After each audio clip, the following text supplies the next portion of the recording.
ఆంధ్రప్రదేశ్ రాష్ట్రంలో ప్రభుత్వం మారిన సంగతి మనకందరికీ తెలిసిందే. 2024లో జరిగిన ఎన్నికల్లో టీడీపీ, జనసేన, బీజేపీ కూటమి ఘన విజయం సాధించింది.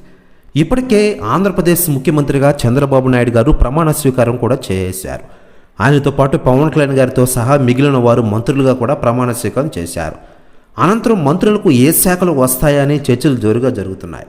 ముఖ్యంగా పవన్ కళ్యాణ్ ఏ శాఖ తీసుకుంటారా అని ఆసక్తికరంగా ఎదురు చూస్తూ ఉన్నారు.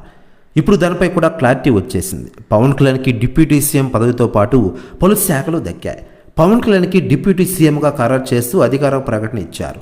ఇంకా ముందు నుండి అనుకున్నట్టుగానే పంచాయతీరాజ్, గ్రామీణాభివృద్ధి, గ్రామీణ నీటి సరఫరా, పర్యావరణం, అటవీ, సైన్స్ అండ్ టెక్నాలజీ శాఖలను పవన్కి కేటాయించిన విషయం మనకందరికీ తెలిసిందే.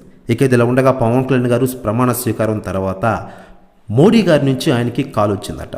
దాని ప్రకారం ఆంధ్రాకి అదిరిపోయే గిఫ్ట్ని పవన్ కళ్యాణ్ గారి కోసం ఇస్తున్నారట మోడీ గారు. ప్రస్తుత న్యూస్ కూడా తెగ వైరల్ అవుతోంది ఆంధ్రప్రదేశ్ రాష్ట్ర రాజకీయాల్లో. ఇకపోతే ఇప్పటికే రీ ఎంట్రీ తర్వాత వరుసగా ఆయన సినిమాలు కూడా నటిస్తున్నారు. వకీల్ సాబ్, భీమ్లా నాయక్, బ్రో సినిమాలతో బ్లాక్ బస్టర్ను సొంతం చేసుకున్నారు పవన్ కళ్యాణ్ గారు. ప్రస్తుతం అయితే పవన్ కళ్యాణ్ గారు పలు సినిమాలతో బిజీగా ఉన్నారు.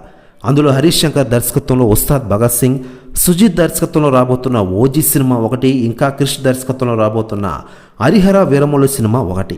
ఈ 3 సినిమాలు కూడా షూటింగ్ దశలోనే ఉన్నాయి. మరి పూర్తిగా రాజకీయాలతో బిజీగా ఉన్న పవన్ ఈ 3 సినిమాలు ఎప్పుడు కంప్లీట్ చేస్తారో చూడాలి.